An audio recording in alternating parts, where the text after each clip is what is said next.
Torah Life Ministries, come out of the world. Hello everybody, Shabbat Shalom. We are reading the Torah reading for this Sabbath, and it is Genesis 37:1 to 40:23. As we go through the book of Genesis, I hope you're taking notes and you're really thinking about what you're reading.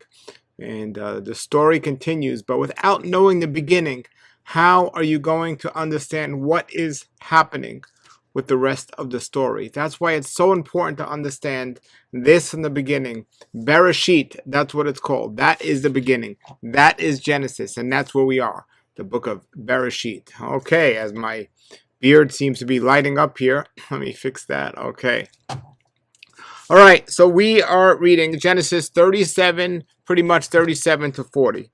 And we're going to get started right now. It says, "And Jacob lived in a land of his father's travels, in the land of Canaan. These are the generations of Jacob.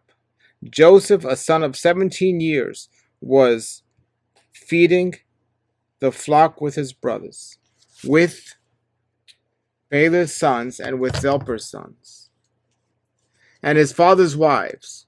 And he was a youth, and Joseph brought an evil report of them to their father."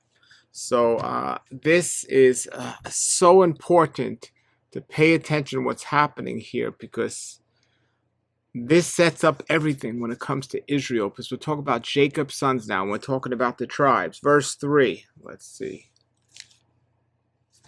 "And Israel loved Joseph more than his sons, because he was a son of old age to him. And he made a coat of many colors reaching to the feet. And his brothers saw that their father loved him more than all his brothers, and they hated him.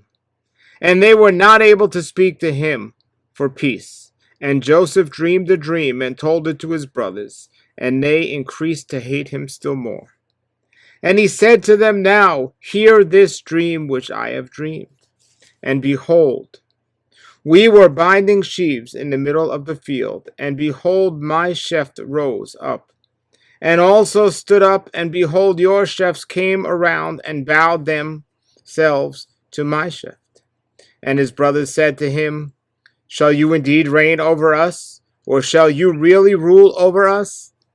And they hated him still more, because of his dreams and because of his words. And he dreamed still another dream, and told it to his brothers. And he said, Behold, I have dreamed another dream. And behold, the sun and the moon and the 11 stars were bowing themselves to me." We're up to verse 10. "And he told it to his father and to his brother, and his father rebuked him, and said to him, What is this dream which you have dreamed?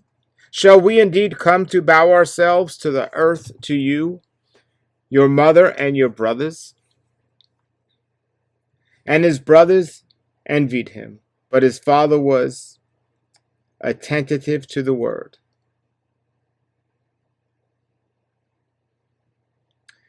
And his brothers went to feed the flock of the father in Shechem. And Israel said to Joseph, Are not your brothers feeding the flock in Shechem? Come, and I will send you to them. And said to him, I am here. And he said to him, Now go see the welfare of your brothers and the welfare of the flock, and bring word back to me. And he sent him out of the valley of Hebron, and he came to Shechem. So now verse 15. "And a man found him, and behold, he was wandering in the field. And the man asked him, saying, What do you seek? And he said, I am looking for my brothers. Please tell me where they are feeding the flock. And the man said, They have left here, for I heard them say, Let's go towards Dothan. And Joseph went after his brothers and found them in Dothan. And they saw him from a distance, and before he came to meet them, they plotted against him to kill him. And they said each to his brother, Behold, this master of dreams is coming. And come now, let us kill him and throw him into one of the pits, and let us say, An evil beast has eaten him. And let us see what will become of his dreams. And Reuben heard, and he delivered him from their hands, and said, Let us not strike his soul. And Reuben said to them, Do not shed blood. Throw him into the pit in the desert. But do not lay a hand on him, so that he might deliver him from their hands to return him to his father. And it happened, when Joseph came to his brothers, they stripped off his robe which was on him, from Joseph the long robe reaching to the feet. And they took him and threw him into the pit being empty, no water in it. And they sat down to eat bread. And they lifted up their eyes and looked, and behold, a caravan of Ishmaelites coming from Gilead. And their camels were bearing spices and balsam gum and sticky gum, going down to take them to Egypt. And Judah said to his brothers, What gain is it that we kill our brother and conceal his blood? Come, let us sell him to the Ishmaelites, and do not let our hand be on him, for he is our own brother, our flesh. And his brothers listened.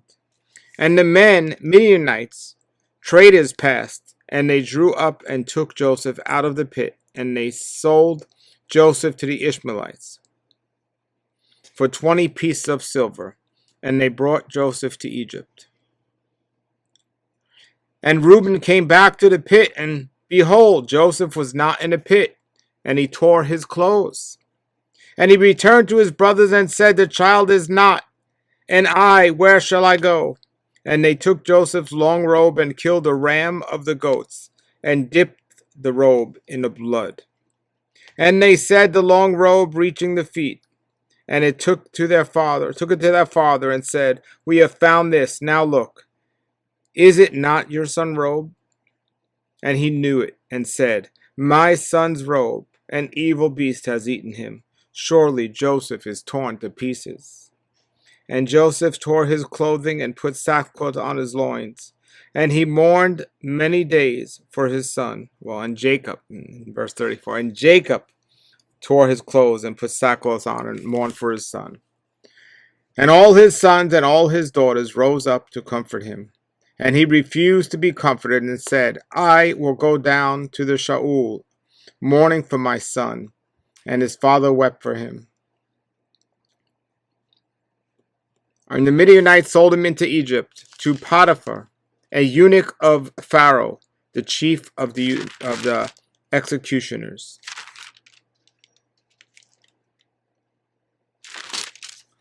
Now we're up to verse 38. And it happened at that time that Judah went down away from his brothers and turned aside to a man of Adullam named Hira. And Judah saw there a daughter of a Canaanite man named Shua. And he took her and went into her. And she conceived and bore a son, and he called his name And she conceived again and bore a son, and called his name Onan. And she continued still and bore a son, and she called his name Shelah. And he was at Chezib, which she bore him. And Judah took a wife for his firstborn, and her name was Tamar. And Judah's firstborn, was evil in the eyes of Yah, and Yah killed him. And Judah said to Onan, Go into your father's wife, go into your brother's wife, and marry her, and raise up a seed for your brother. And Onan knew that the seed would not be his. And it happened when he went into his brother's wife, he wasted his semen to the ground, not giving seed to his brother. And what he did was evil in the eyes of Yah, and he also killed him. Verse 11. And Judah said to his daughter-in-law Tamar, Live as a widow in your father's house until my son Shelah is grown. For he said, Lest he also die like his brothers. And Tamar went and lived in her father's house. And the days were many, and the wife of Judah, the daughter of Shema, died. And Judah was comforted, and he went up to the shearers of the flocks, he and his friend Hira of Adullam, to Timnah. And Tamar was told, saying, Behold, your father-in-law is going up to Timnah to shear his flocks. And she took off her widow's robes from her, and veiled herself with a veil, and disguised herself as she sat in the entrance of Enam, which is on the way to Timnah. For she saw that Shelah had grown up, and she had not been given to him for a wife. And Judah saw her, and he thought her to be a harlot, because she had veiled her face. And he turned aside to her by the roadway, and said, Come now, let me come in to you. For he did not know that she was his daughter-in-law. And she said, What will you give me, that you may come into me? And he said, I will send a kid of goats from the flock. And she said, Will you give me a pledge until you send it? And he said, What pledge shall I give to you? And she said, Your signet ring, and your bracelet, and your staff in your hand. And he gave it to her, and came into her. And she conceived by him. And she rose and left, and took off her veil from her face, and she put on a widow's robes. And Judah sent the kid of the goats by the hand of his friend, the Adullamite, to receive the pledge from the woman's hand. And he did not find her. We're up to verse 21. And he asked the man of her place, saying, Where is the harlot that was at Enam? By the roadway. And they said, There was no harlot there. And he returned to Judah and said, I have not found her. And also the men of the place said, There was no harlot there. And Judah said, Let her take them for herself, that we not become a laughing stock. See, I sent this kid, and you did not find her. And after 3 months it was told to Judah, saying, Your daughter-in-law Tamar has committed adultery, and also, behold, she is pregnant by whoredom. And Judah said, Bring her out, and let her be burned. She was being brought out, and she sent to her father-in-law, saying, I am pregnant by a man whom these belong. And she said, Note now, whose are these? The signet ring, the bracelet, and the staff. And Judah knew and said, She is more righteous than I, because I did not give her to my son Shelah, and never knew her again, and he never knew her again. And in the time of her bearing, behold, it happened, twins were in her womb. We're up to verse 28. And in her bearing it happened that one put forth a hand, and the midwife took it and tied a crimson on his hand, saying, This one came out first. And it happened, as he withdrew his hand, behold, his brother came out. And she said, How have you broken a break for yourself? And one called his name Perez. And then the brother came out, on whom hand was the crimson, and he called his name Zerah. All right, we're up to chapter 39. And Joseph was carried down to Egypt, and Potiphar, a eunuch of the Pharaoh, a chief of the executioners, an Egyptian man, bought him from the hand of the Ishmaelites, who had carried him down there. And Yah was with Joseph, and he was a prosperous man, and he was in the house of the Egyptian, his master. And his master saw that Yah was with him, and Joseph was prospering in his hand, everything which he did. And Joseph found favor in his sight and served him. And he appointed him over his house, and he gave all his owned into his hand. And it came about that from the time he appointed him over his house, and over all he owned, Yah blessed the Egyptian's house for Joseph's sake. And the blessing of Yah was on all that he had in the house and in the field. And he left all he owned in Joseph's hand. And he did not know anything that he had except the bread which he was eating. And Joseph was beautiful in form and beautiful in appearance. And after these things it happened, that his master's wife lifted up her eyes to Joseph, and said, Lie with me. And he refused. Behold, my master does not know what is in the house with me, and all that he owns he has given into my hand. No one in this house is greater than I, and he has not withdrawn anything from me except you, because you are his wife. And how should I do this great evil and sin against Elohim? And it happened as she spoke to Joseph day after day, he did not listen to her, to lie beside her, to be with her. And it happened on this day that he went into the house to do his work, and none of the men of the house were there in the house. And she caught him by his robe, saying, Lie with me. And he left his robe in her hand and fled, and went outside. And it happened when she saw that he had left his robe in her hand, and had fled outside, she called to the men of the house, and spoke to them, saying, Behold, he has brought to us a Hebrew man in to mock at us. He came into me to lie with me, and I cried with a loud voice.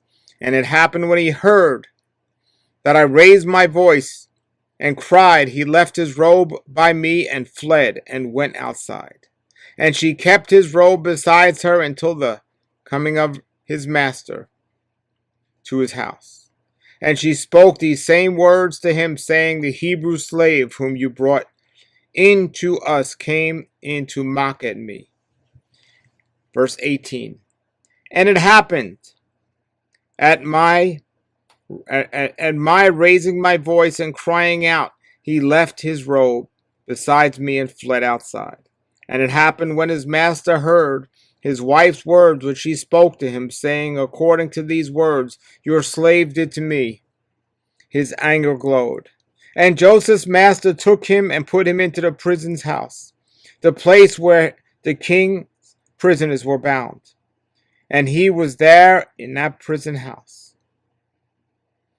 And Yah was with Joseph, and extended kindness to him. And he gave him favor in the eyes of the warden of the prison house. And the warden of the prison house gave all the prisoners in the prison house into Joseph's hand. And all which that they did, there he was doing. There was no looking for of the warding of the prison house to anything in his hand, in that Yah was with him, and Yah was prospering what he said he was doing. Now we're up to chapter 40, and we're going to 40:23, which is the whole chapter here. All right. And after these things it happened, the cupbearer and the baker of the king of Egypt sinned against their master, against the king of Egypt. And Pharaoh was angry against his two eunuchs, against the chief of the cupbearers, and against the chief of the bakers. And he gave them into custody in the house of the chief of the executioners, into the prison house, the place where Joseph was. And the chief of the executioners appointed Joseph to be with them. And he served them, and they were in custody many days. Verse 5. And they dreamed a dream, both of them, each his dream in one night, each according to the interpretation of his dream, the cupbearer and the baker who belonged to the king of Egypt, who were bound in the prison house. And Joseph came into them in the morning, and he looked at them, and behold, they were sad. And he asked the officers of Pharaoh, who were with him in custody in the house of his master, saying, Why are your faces sad today? And they said to him, We have dreamed a dream, and there is not one to open it. And Joseph said to them, Do not interpretations belong to Yah? Elohim, now tell it to me. Verse 9. And the chief of the cupbearers told his dream to Joseph, and said to him, In my dream, behold, a vine was before me, And in the vine were 3 branches, and at its budding it went up into blossoms. Its clusters ripened into grapes. And Pharaoh's cup was in my hand, and I took the grapes and pressed them into the cup of Pharaoh. And I gave the cup into the hand of Pharaoh. And Joseph said to him, This is the interpretation. The 3 branches, they are 3 days. And within 3 days Pharaoh will lift up your head and will return you to your place. And you will give the cup of Pharaoh into his hand according to the former custom when you were in it, when you were his cupbearer. But make mention of me along with yourself when it is well with you, and please do kindness with me and mention me to Pharaoh and bring me out of this house. For truly I was stolen from the land of the Hebrews, and here I also have not done anything that they should have put me into this dungeon. We're up to verse 16. And the chief of the bakers saw that the interpretation was good, and he said to Joseph, I also in my dream saw 3 baskets of white bread on my head, and in the top basket some from all the food of Pharaoh, the work of a baker, and the birds were eating them from the basket off my head. And Joseph answered and said, This is its interpretation. The 3 baskets are 3 days. Yet within 3 days Pharaoh will lift up your head from you and hang you on a tree, and the birds will eat your flesh off you. And it happened on the 3rd day of Pharaoh's birth. He made a feast for all his servants, and he lifted up the head of the chief of the cupbearers and the head of the chief of the bakers in the midst of his servants. And he restored the chief of the cupbearers to his cupbearing office, and he gave the cup into Pharaoh's hand. And he hanged the chief of the bakers, as Joseph interpreted to them. And the chief of the cupbearer did not mention Joseph, but forgot him. Wow, I have so many questions and comments about this, but this is a reading and not a teaching. So post your comments and questions below, and you could see some teachings I've done in the past on these very verses and chapters. If you just look up Torah readings or Torah portions, you'll see those on this channel. Okay, I'm hopefully you got to read that with me, or you'll read it today. And have a blessed Sabbath day, everybody. Yah be with you all. Hallelujah and shalom, shalom. Torah Life Ministries come out of the world.